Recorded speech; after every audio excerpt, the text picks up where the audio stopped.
मैं नविता क्लासेस में डॉक्टर नवीन कुमार आप सभी साथियों का स्वागत करता हूं।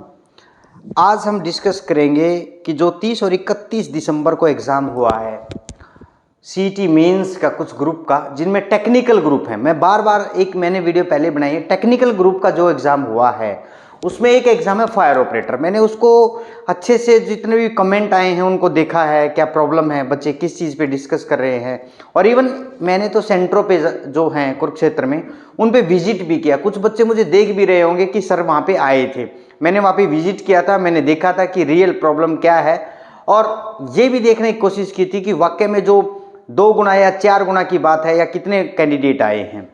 75% अटेंडेंस थी वहाँ पे, 75 टू कुछ में 80% होगी, तो ये एक रेंज है। अब चलो हम उस पर बात नहीं करेंगे, हम मेन मुद्दे पे बात करेंगे। देखिए, बार बार बच्चे कट ऑफ की बात करें, अपने मार्क्स बता रहे हैं, ठीक, अच्छी बात है। मैंने एक वीडियो में ये बताया था कि जनरल कैटेगरी के अगर +51 मार्क्स हैं और रिजर्व कैटेगरी में कोई भी आ गया, आप देखिए उसके +41 मार्क्स हैं। क्योंकि मैंने जो देखा है लगभग 2700 कैंडिडेट एग्जाम में बैठे हैं, लगभग 2700, ठीक है, 2700 या 2800 होंगे, मतलब आप इसकी रेंज में, क्योंकि फिर बच्चे कमेंट भी करेंगे। कुछ लोग होते हैं जिनको कमेंट करने की आदत है, नेगेटिव कमेंट। 2700 से 3000 बच्चे एग्जाम में बैठे हैं, क्योंकि 3800 कैंडिडेट को इन्होंने लगभग बुलाया था फायर ऑपरेटर के केस में, ठीक है। अब ये मान के चले, जिनमें से ऐसे कैंडिडेट हैं जो मेरी पर्सनली जिनसे बात हुई है, 500 से 600 बच्चे तो ऐसे हैं जो लगभग 40 मार्क्स का 40 मार्क्स का आंकड़ा पार नहीं कर पाए, क्योंकि एग्जाम थोड़ा टफ था। टफ किस सेंस में था? साइंस के क्वेश्चन ज़्यादा पूछे गए थे। जैसे मैंने अपने मास्टर स्ट्रोक में साइंस करवाई है, मैंने इसलिए करवाई थी कि बच्चे उन चीज़ों को समझे कि एग्ज़ाम किस तरीके का आएगा, और एग्जामिनर है उसका माइंड सेट है कि उसको पूछना क्या है। इस एग्ज़ाम में क्वेश्चन पूछा गया था, मैं उसको बताता हूँ। उससे पूछा गया था ऑक्सीजन का फार्मूला क्या है। अब भाई मैं बार बार अपनी जो मास्टर स्ट्रोक है साइंस में, मैं ये चीज़ें करवा रहा था। ऑक्सीजन का फार्मूला O2 होता है, कार्बन डाइऑक्साइड है उसका फार्मूला CO2 होता है, और ये एग्ज़ाम में पूछ लिया गया, ये एग्ज़ाम में आया। तो इस तरीके के क्वेश्चन आए हुए थे, इस तरीके के क्वेश्चन आप देख सकते हैं। एक क्वेश्चन ये था कि कार्बन डाइऑक्साइड जो गैस है वो क्या एयर हवा से हैवीएस्ट है या लाइटेस्ट है? तो वो हैवीएस्ट, ऑब्वियस सी बात है। कितने मतलब बहुत ही एक जनरल लाइफ, या हम बोल सकते जो हम लाइफ में देखते हैं चीज़ें, उनसे संबंधित क्वेश्चन थे, लेकिन बच्चे कंफ्यूज हो गए क्योंकि साइंस ज़्यादा थी। और आगामी जो एग्ज़ाम हैं सीईटी मेंस के, उनमें साइंस ज़्यादा आने के आसार हैं, वो मैं देख चुका हूँ।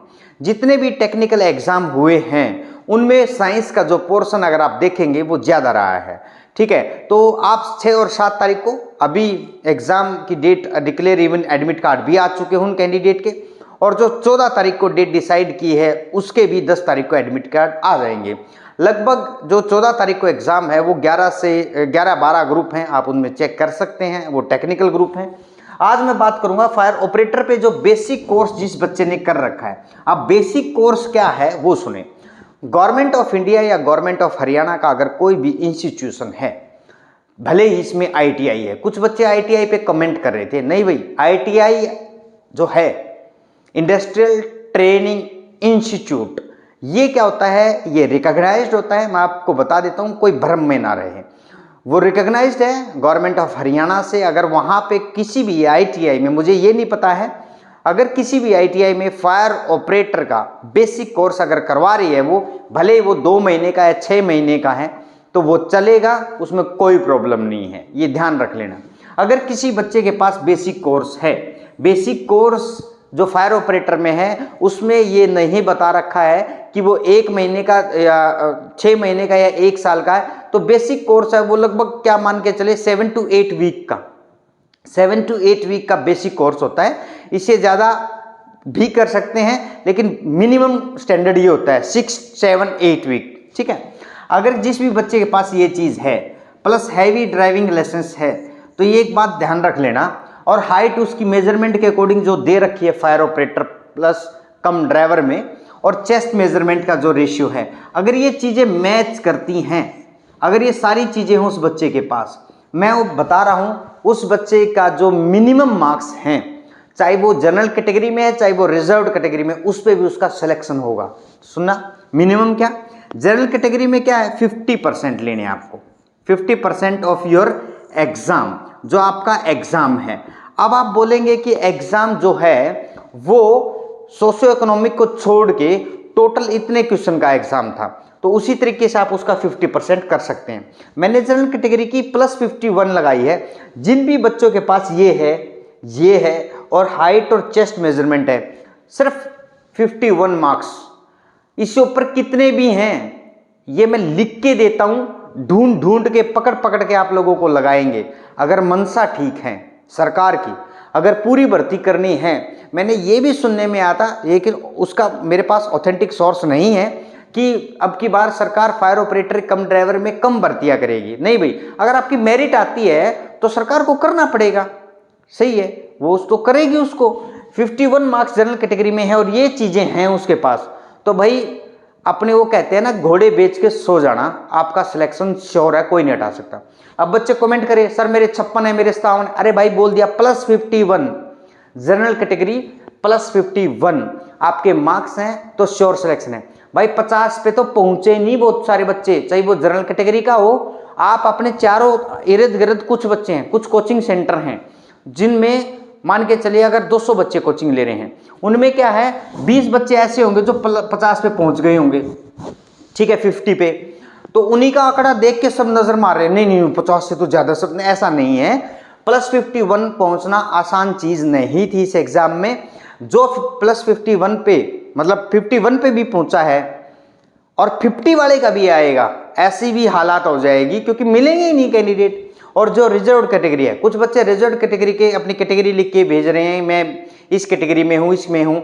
भाई आपके अगर मार्क्स +41 हैं, इसमें चाहिए 41 हो, चाहे आपके 42 हो, चाहे आपके 43 हो और चाहे आपके 94 हो।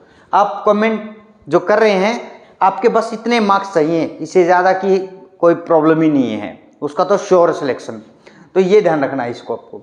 अभी सोशियो इकोनॉमिक क्राइटेरिया पे कोई संज्ञान नहीं लिया जा रहा है, तो इसलिए जो रिजल्ट होगा मैं उस पर बात करूंगा। रिजल्ट जो सरकार बता रही है वो कैसे निकलेगा, मान के चलिए कोई भी एक एग्जाम्पल ले लो।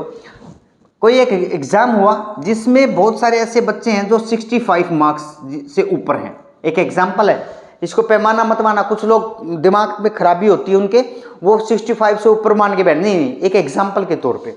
और कुछ जो कैंडिडेट सोशियो इकोनॉमिक्स के 5 मार्क्स डिमांड कर रहे हैं वो सारे इस रेंज में आ रहे हैं, 59.5, इससे नीचे नीचे हैं वो, ठीक है। कुछ कैंडिडेट होंगे जो मेरिट में आ जाएंगे सोशियो इकोनॉमिक्स वाले, उनको तो 5 की जरूरत ही नहीं क्योंकि वो ऑलरेडी मेरिट में आ चुके हैं, उनको तो वैसे ही उठा लेगी सरकार।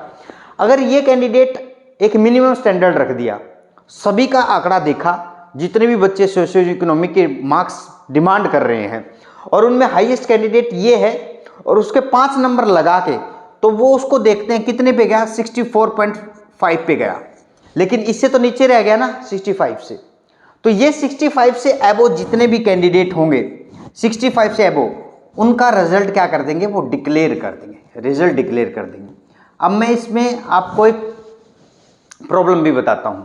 अब ऐसा नहीं है कि बहुत सारे जो कैंडिडेट हैं वो जनरल कैटेगरी और रिजर्व कैटेगरी में डिफरेंस है दोनों में, तो वहां पे प्रॉब्लम आएगी। लेकिन रिजल्ट डिक्लेयर करेंगे, इसमें फिर एक एरर आ जाएगा। तो इसलिए या तो थोड़ा सा सरकार इसमें टाइम लगाए और कोर्ट का ऑर्डर का क्या करे, वेट करे, या फिर एक अच्छे से संज्ञान ले मजबूती के साथ। ये नहीं है कि आप किसी पे डिपेंड होके काम कर रहे हैं, एक मजबूती के साथ ठोस निर्णय लेके और उसका रिजल्ट जारी करें। 5 नंबर देने हैं या नहीं देने हैं वो सरकार को डिसाइड करना, मुझे डिसाइड नहीं करना है, ना मैं इतना बड़ा हूं कि मैं ये चीज़ें डिसाइड करूं। कुछ लोग बोल रहे हैं कि 5 नंबर आपको क्यों प्रॉब्लम होगी, मुझे किसी से प्रॉब्लम नहीं है। आप मेरे सारे जितने भी आप मेरे से जुड़े हैं, मेरे बड़े भी हैं इनमें, मेरे से छोटे भाई बहन भी हैं, तो आप सभी मेरे एक स्टूडेंट की तरह हैं, भाई की तरह हैं, बहन की तरह हैं, तो मुझे किसी से कोई प्रॉब्लम नहीं होगी। आपको मिले, आपको नौकरी मिले, अच्छी बात है, ठीक है। लेकिन नेगेटिव कमेंट नहीं, कुछ अब्यूज लैंग्वेज यूज करते हैं, don't use the abuse language in this channel. This is my personal request to each and every one who is connected with us. तो इसी के साथ मैं आप सभी साथियों का धन्यवाद करता हूँ। रही बात टीजीटी का और एफएसएल का, उसमें मैं एक स्पेशल वीडियो पे डिस्कस कर चुका हूँ, आप उस पे जाके देख सकते हैं। और रिजल्ट कब आएगा कब नहीं आएगा, बच्चे काफ़ी परेशान हैं। आप ट्वीट करें, मैसेज करें, चेयरमैन को करें, भले ही दैनिक सवेरा के एडिटर को करें कि हमारा रिजल्ट जारी हो। और टीजीटी वाले भी ऐसे ही करें। बहुत शांति प्रिय स्वभाव से काम से कोई भी काम है वो बहुत शांति से होता है, तो शांति से इन चीज़ों से निपटे जितना हो सके। Thank you all. अगर आप चैनल पे नए हैं, चैनल को लाइक शेयर एंड सब्सक्राइब जरूर करें ताकि नीडी स्टूडेंट तक ऑथेंटिक इन्फॉर्मेशन वो पहुंचे। And stay tune with us. Thank you all.